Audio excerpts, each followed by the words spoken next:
अरण्य ऋषी मारुती चितमपल्ली, जन्म 5 नोव्हेंबर 1932, सोलापूर, महाराष्ट्र. हे एक अत्यंत आदराचे स्थान असलेले भारतीय निसर्गवादी, वन्यजीव संरक्षक आणि प्रख्यात मराठी लेखक आहेत. त्यांना त्यांच्या कार्यामुळे आणि जंगलावरील अगाध प्रेमामुळे अरण्य ऋषी म्हणून ओळखले जाते. शिक्षण आणि वनसेवा. चितमपल्ली यांनी कोइंबतूर येथील स्टेट फॉरेस्ट सर्व्हिस कॉलेजमधून शिक्षण घेतले. त्यानंतर त्यांनी महाराष्ट्र सरकारच्या वन विभागात 36 वर्षांहून अधिक काळ सेवा केली. त्यांनी कर्नाळा पक्षी अभयारण्य, नवेगाव राष्ट्रीय उद्यान, नागझिरा वन्यजीव अभयारण्य आणि मेळघाट व्याघ्र प्रकल्प यासारख्या विविध जंगलांमध्ये आणि राष्ट्रीय उद्यानामध्ये काम केले. वन्यजीव संरक्षणात त्यांचे मोठे योगदान आहे. नागझिरा आणि मेळघाट येथे विस्थापित वन्यजीवांसाठी अनाथ आश्रम उभारण्यास त्यांनी मदत केली. त्यांना 18 भाषांचे ज्ञान आहे, ज्यात संस्कृत, जर्मन आणि रशियन भाषांचा समावेश आहे.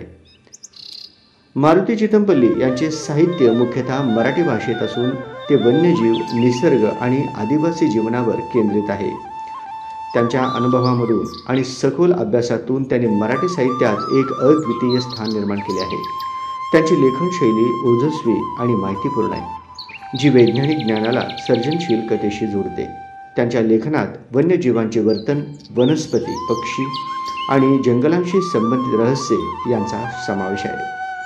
त्यांनी त्यांचे अनुभव वाचकांसमोर जिवंतपणे मांडले आहेत.